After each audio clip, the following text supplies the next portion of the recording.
It's behind the scenes, y'all. Take one. So Sheri, real quick, I we woke up this morning kind of on different pages. I had to jump on a call real quick. We wanted to go for a swim. You wanted to lay in the bed and chill. When we come back, we're going to talk about why is it that opposites attract, but 5, 10, 15, 20 years later, y'all can't stand each other. We'll be back right after this.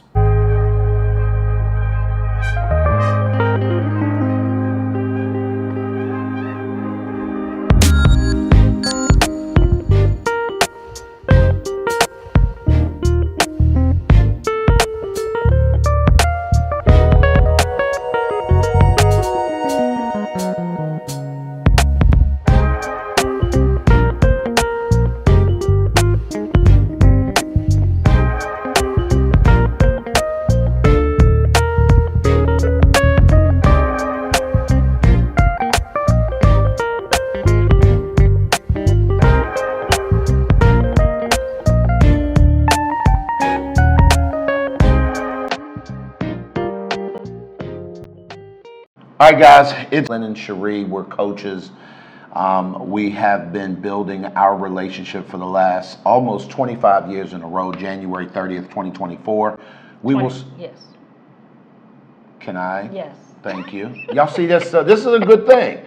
Off the break, already she's trying to correct what I'm saying as opposed to just giving me a minute. Even if I flub it, it's okay. We'll figure it out. But we will be married 25 years in a row, and as you can see, we still have problems. So, babe, I want to talk about it today.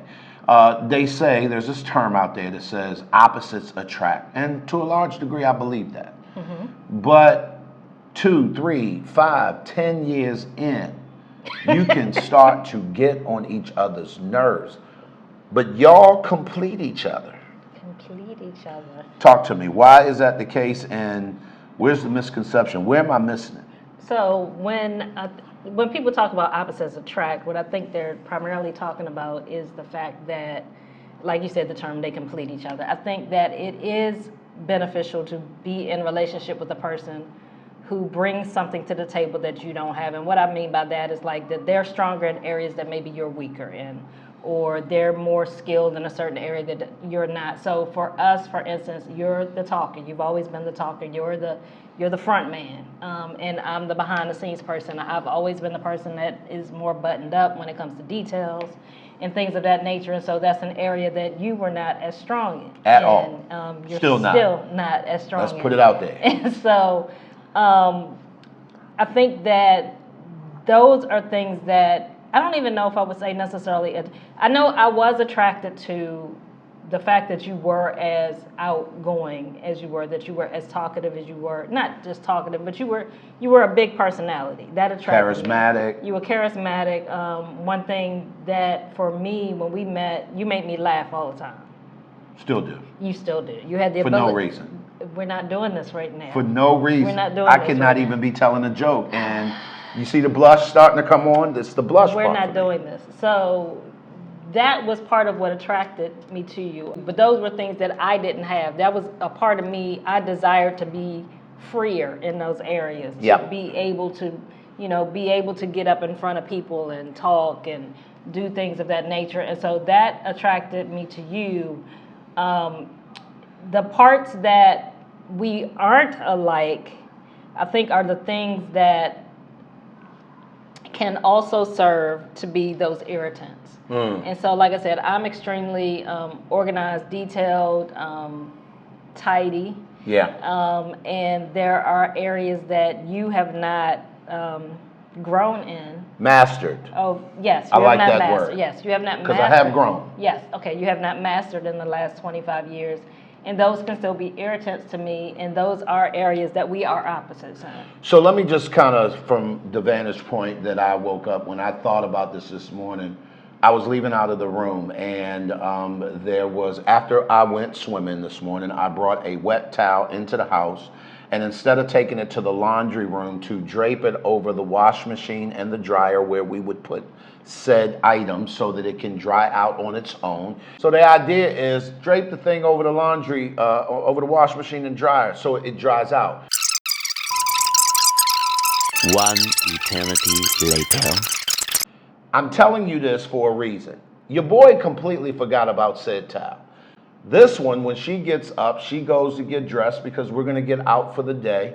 And the towel is hanging up. And with an attitude, she turns around and she says, can you put your towel in the thing? Or in this particular case, you went into the bathroom, saw that I had cut my hair a couple of days ago. So, yeah, I cleaned up the entire deal, put a towel over the deal, but I didn't get all the hairs up. The little things. So let me interject. Number one, I didn't have an attitude. Oh. Number two, Your face didn't say whenever that. I address any issue, you assume I have an attitude. So since you want to bring this up, let's talk about it. Let's talk about it. So he shaved a couple of days ago. Our bathroom, we have white tile on the floor. There's a white granite countertop. He has gray and black hair. Gray and black. Little black hairs show up. So around the sink, there are all these little hairs. I don't go in there looking for hair. The hair is looking at me when I go in the bathroom. I look on the floor. There's little hairs. The hair is looking at you. The hair is looking at me Oh, on the snap. floor, on the white tile. So I bring it to a chat. I'm like, hey, can you do me a favor when you shave? Can you make sure you clean up all of the hair? He goes into, instead of him just saying, okay, my bad, I thought I got it, And moved on. and move on, he goes into defensive mode. Well, I mean, I put a towel down. I did clean it up. I did do this, and I'm just sitting there looking at him like, well, there's hair on the counter. There's Right. hair on the floor. Right. This is the whole point of this conversation. So we talk Y'all hear about where we going? opposites attract. So we both view things differently. But in the confines of a marriage, you're partners. Yep. There's a partnership. There are things that I've had to learn, things I've had to take on that are not necessarily my skill set, that I have adopted to, I have learned how to do. I am much better at affirming you now than I used to be. I was never the type of person, I'm not giving out too much affirmation for things that I feel like you should just do. You should do that. But I've gotten much better with that. I've You grown have. in some areas. Yep. My point is that although opposites may attract, in the confines of a marriage, you still have to work towards a middle ground. You can't get stuck on this is just me. Yep. This is the way I am. 100%. If you want to be in a healthy relationship. And I think that although you Yeah. may be opposite, in marriage, there's a consideration that you have to have for your spouse. There are certain things he's never going to be able to do as well as I do, because that's just something that's innate in me. It just comes to me naturally. But as partners, you should come together and be willing to meet, find what that middle ground Yeah. is. And I think that oftentimes when people have that frustration from the fact that the things you thought you were attracted to, or the things that you noticed when you guys first started dating, you noticed early in the marriage, and you were like, it's not that big a deal, he doesn't do this, or she doesn't do that, that's not that big a deal, or I don't like when they do this.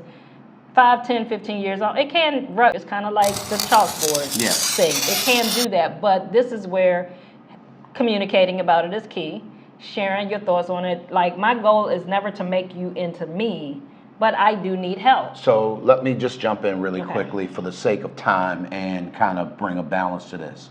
So to Sheri's point, and in all seriousness, let me back up for a quick second and tell you how that should have gone. The way that should have gone is exactly what she said. Babe, you know what? You're right. I'll get that the next time. As a matter of fact, I believe that I started the conversation that way. Here's what happens. When opposites attract, generally it's in a time where y'all are not spending a lot of time together. Y'all are going out on dates. You're always doing fun stuff. It's in little quips, quotes. It's just Right. little Bite-sized. bite-sized pieces of Right. time. The weekends, every night. Y'all don't live in the same home. Here's the problem. Those opposites become irritants when you live in the confines of the same home. Yes. And after almost 25 years, my not growing in the area of picking up behind myself, just being detailed oriented, considerate in your mind. My brain doesn't look at things like that as not being considerate. I just didn't think about it. Translation. When I slow down and I begin to work on the skill set of building emotional intelligence enough to be able to see her, self-aware, that leads to self-management. The way that led to self-management today was I went in while sitting and waiting for you to get dressed after this whole incident. I cleaned up the kitchen from this morning and last night dishes. That is not my normal practice. It is not something I like to do. But out of consideration for the fact that it irritates her when things are left undone, I said, let me slow down because I was self-aware. There are dishes in the sink. Let me now manage that process by moving from self-awareness to self-management, meaning what are we going to do about the dishes in the sink, and let's get them cleaned up. So much so that I cleaned them all up. I put everything away. I did what needed to be done. And when she came back into the kitchen, I was able to say, hey, babe, listen, I took the mixer that you mixed the juices and you did the juicer stuff, all the components.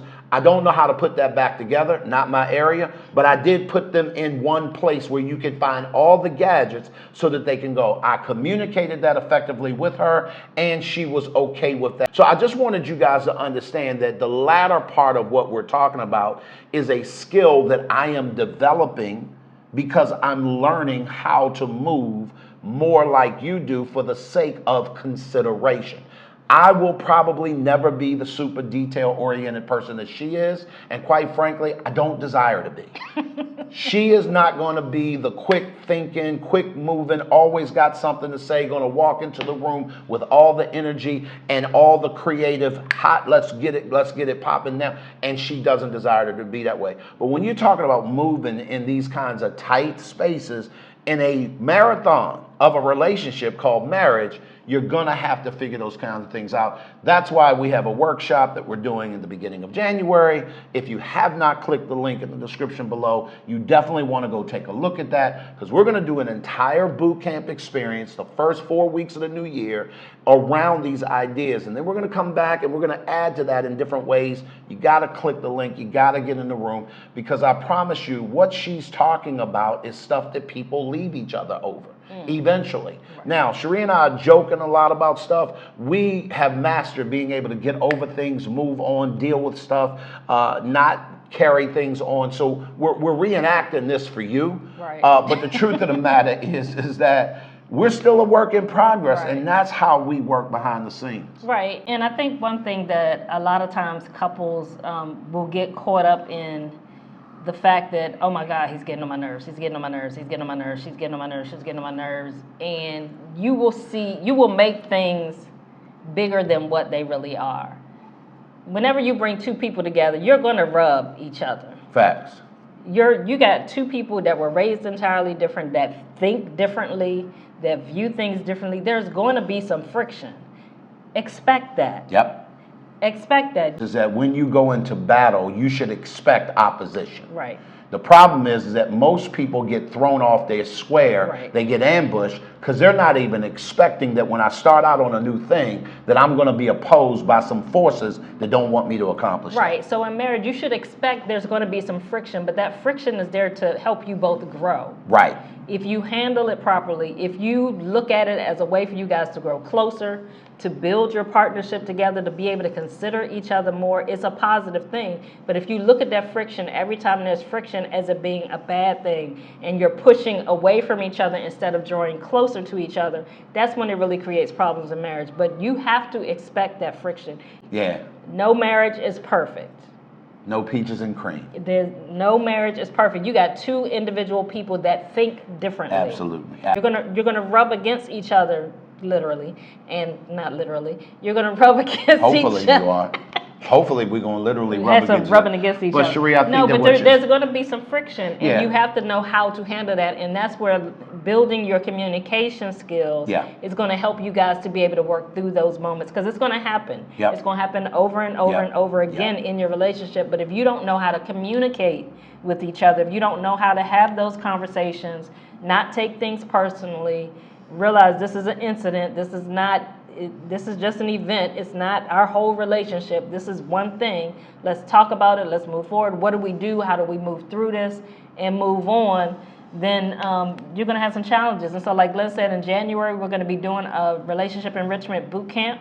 We're going to be focusing on communication during this boot camp. So we hope you guys will sign up and register. And check us out online at glennpbrooksjr.com to learn more about the MAPS Relationship Academy.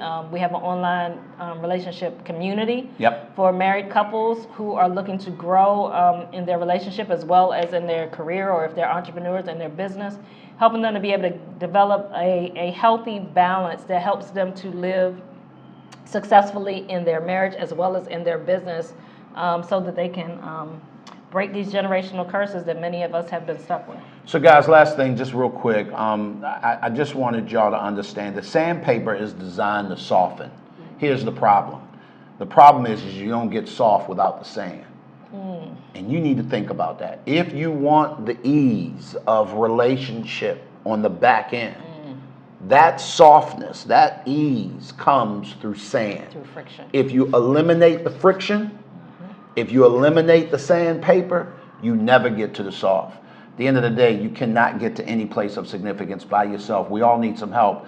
We're Glenn P. Brooks Jr. and Sheri A. Brooks Jr. We're going to do some of these a little bit, a couple times a week. Put them up on YouTube. If you like the content, hit that like button, subscribe to the channel. The other thing that I want y'all to do is that if there's some other things that y'all want to know about how we do what we do, you know, whether that's moving abroad, whether that's growing a family, whether that's growing a business, whether that's growing our relationships, let us know in the comments below. We'll be more than happy to develop content around those kinds of things.